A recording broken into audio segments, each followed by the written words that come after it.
Well, I gotta say, this is a lot of work.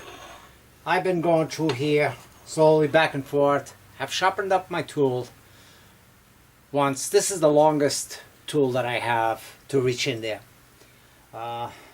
It's basically a diamond point, and I cut it up or sharpened it up like a parting tool, a traditional parting tool. Gone in there back and forth. I had a couple of catches every once in a while. Shut down the lathe, back it up, and I kept widening up the curve so I'd have a little bit of wiggle room in there to go.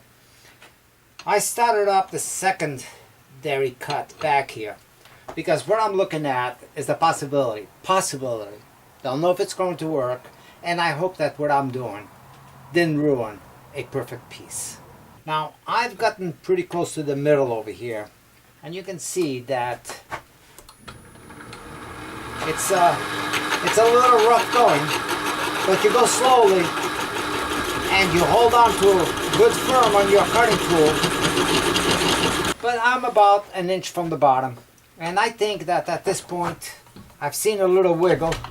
So I think at this point, let me bring you over the top.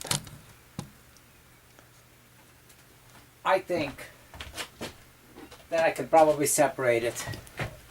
Oh yeah, I can separate that without much problem. And you can see this is going to look really nice, this fiery spiral coming out of here. It would have been, in my opinion, a real shame to lose all of this. Well, for today, I'm going to do the secondary bowl, the small bowl from that Burl. So, without further ado, bring it right to the lathe. This is going to be a fast turning, a natural edge bowl. Again, I got it mounted between centers, just in my chuck, on the top of my chuck, live center, locked, good pressure, should be good.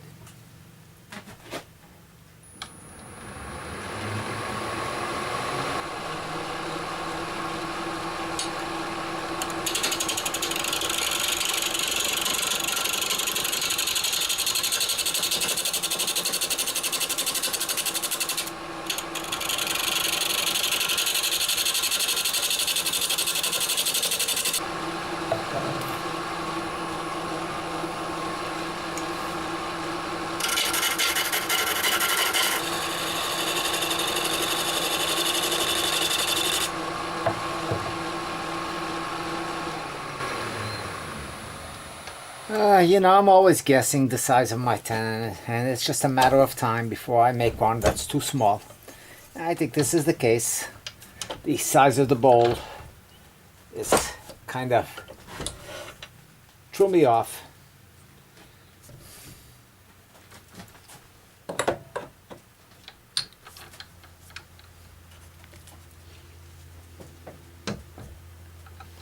That was still good.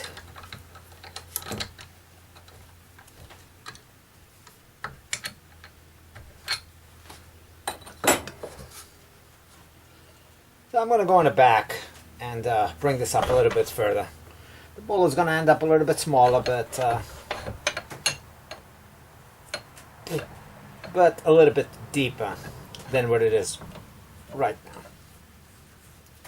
So I'm going to bring it right up to about here, and that should be fine.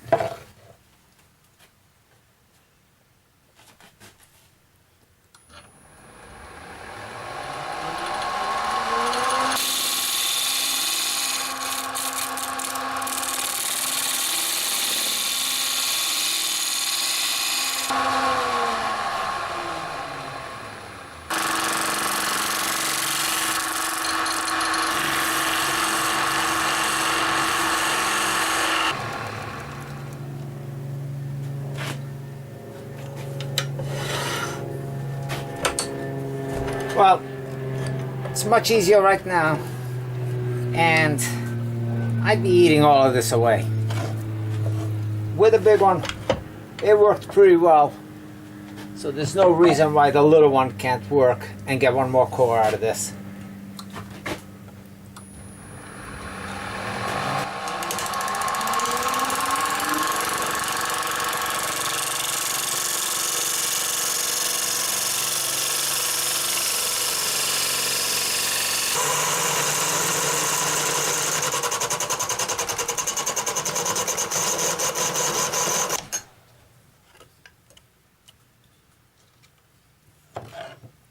That will make me a lid to something, or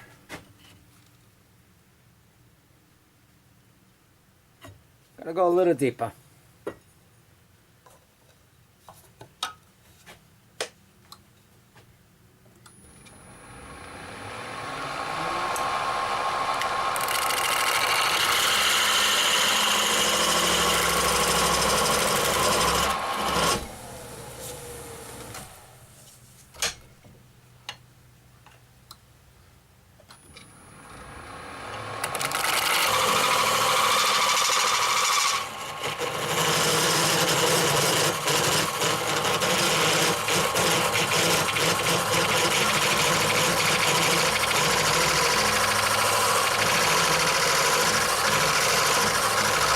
Man, if I had a coring system, I'd be coring everything out. It's a good thing I don't.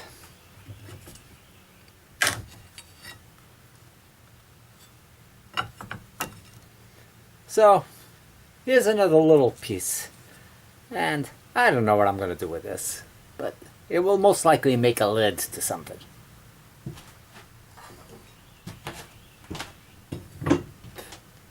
So, time to go in here and hollow this out.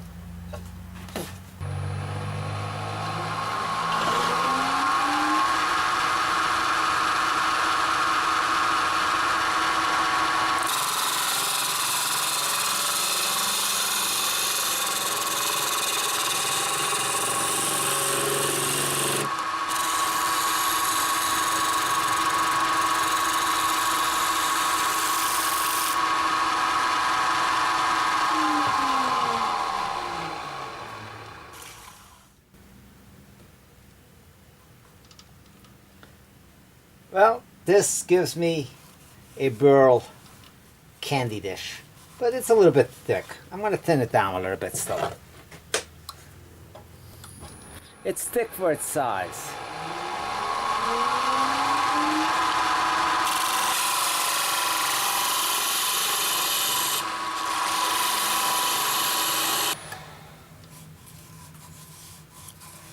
The thickness is even all the way down. It's about 3/8 of an inch, which I like to keep a little bit of the wood to it and not go too thin on this particular bowl. So I think that looks pretty good. It feels pretty good, and it's got the same kind of profile as the main bowl.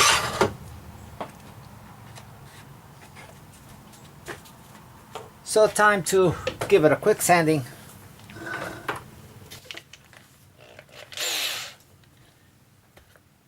And go to the next step.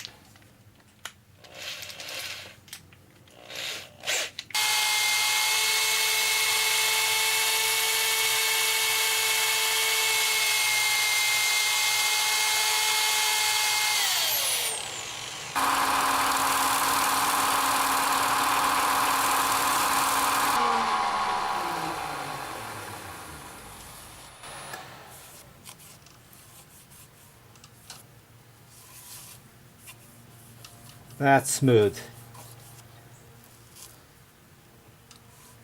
Both front and back.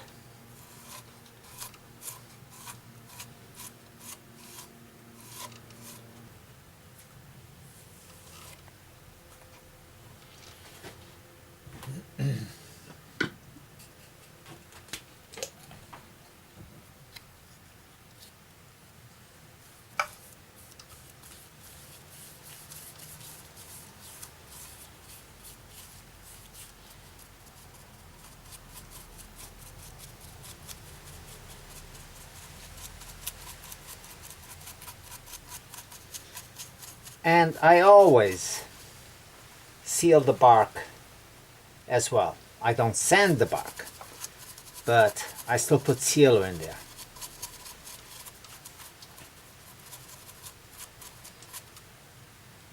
Now you can use sealer, but if you're using a wipe-on polyurethane or as a finish or anything like that, you can dab it on into the bark and, you know, don't rub it. Just leave it the way that it goes on, and it will show off on the results, the end results. Now all this white stuff that I got built up on this, well, I don't want to leave it as big blobs of whatever I'm using, so I'll turn on the lathe for a second in a fast speed and it will spit them out.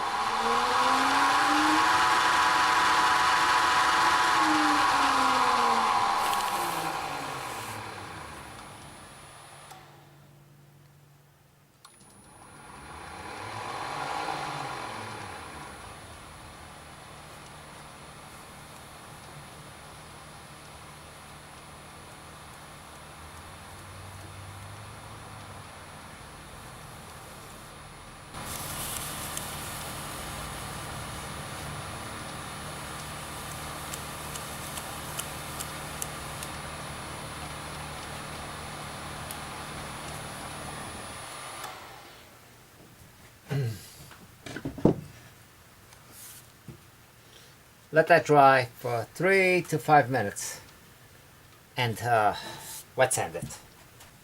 Okay, about 3 minutes. Time to wet sand. And my grandson came out full of energy last week, 2 weeks ago actually, and we did that maple bowl, and I can't get him back out here.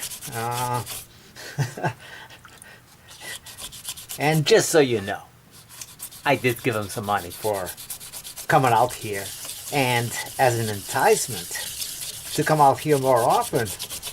He was all excited about it. He must still have some left over because I can't get him out. Next time I'll just give him $1 instead of $5.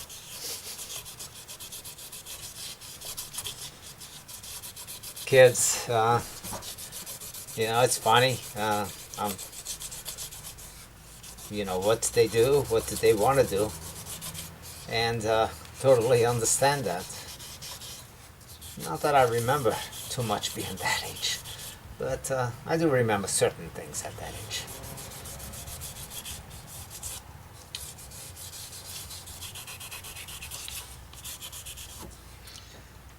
But at that age, what I was doing, or slightly older than that, was always building. As a kid, I mean, yes, I was a kite builder, kite flyer. So I'm gonna say that by the age of 8, I was making all kinds of kites, and you know, that's only a year away from his age. But I would make model airplanes and put propellers in the front and let the wind turn the propellers out of bamboo for my propellers. And I used to bring it up on a hill, and I would get all excited because the wind would blow across underneath it, and it's not that the propellers would stake it up, but the plane sometimes would do a backwards flip.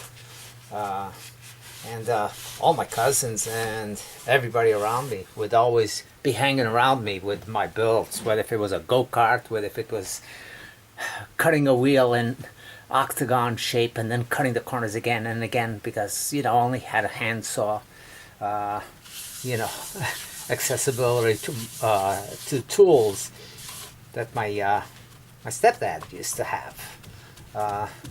So, I mean, I was always building since a kid. But today's society, I don't think they like doing that. I think they'd much rather go to the store and buy it.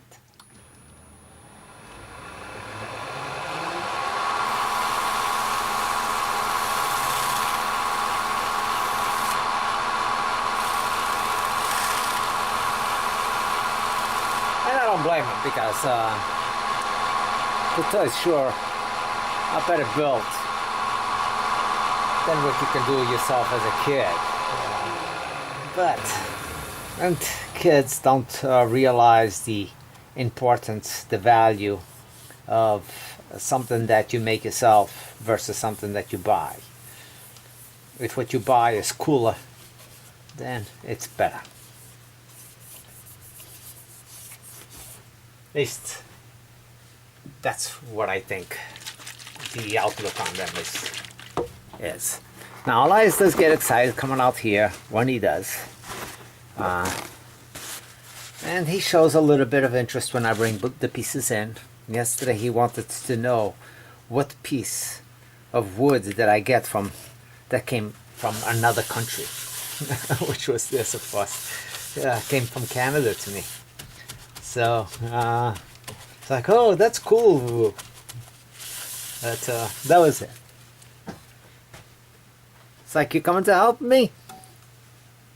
Nah. That was his response.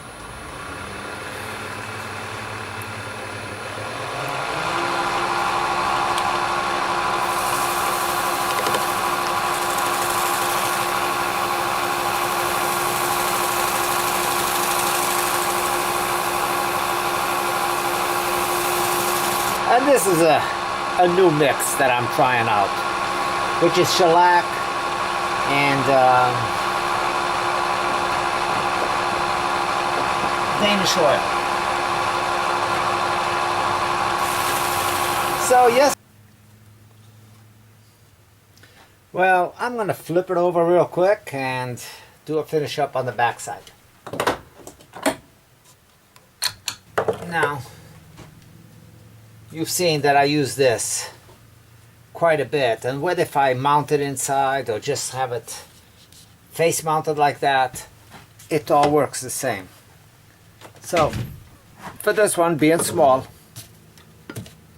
I'm just gonna face mount it like that, bring my tailstock in and work with it.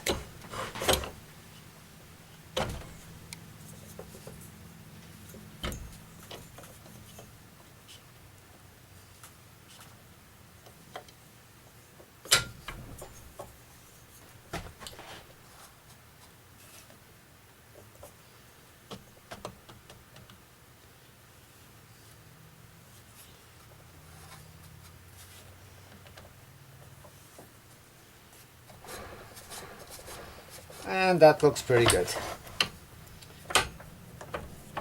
And basically I'm going to do the same thing I did with the other one. Reach through this bottom up, just concave it slightly, and work the very bottom. So I got to take it all the way from here. I got a tool mark over here that I did not even work out before. So, and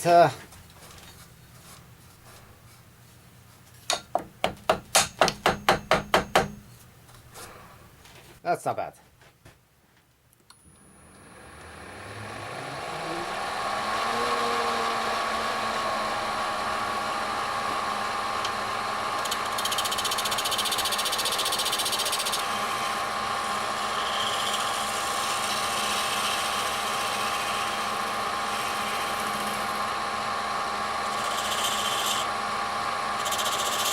Gonna run the steel wool on that a little bit.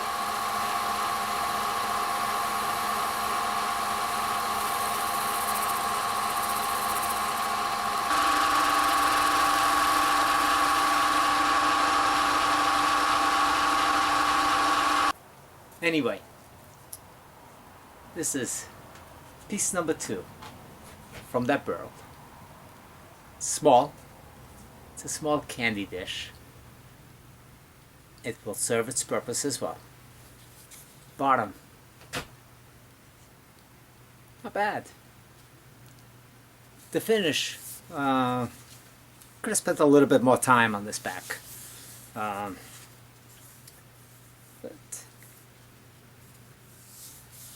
definitely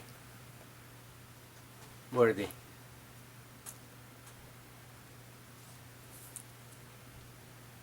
Well, thank you again. And for those of you who have not seen the first part of this, go check it out. There's a nice story that goes along with this Burl, which was a gift from James Walt, and brought it down from Canada. He brought me the Burl and brought somebody else a bowl with an amazing story to it. You gotta watch that. And say hi to James. Even if he comments on my videos and you're not friends on Facebook or anything like that, tell him how great of a guy he is and what a nice gesture this whole thing was, this whole ordeal, especially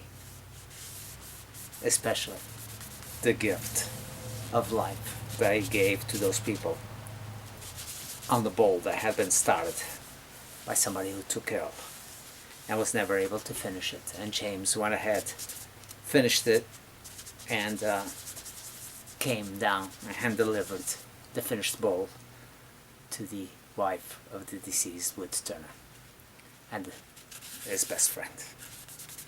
That's a moving story, and it's one that we should all possess a little bit of that generosity or that kindness, or just things that make us or can make us better people.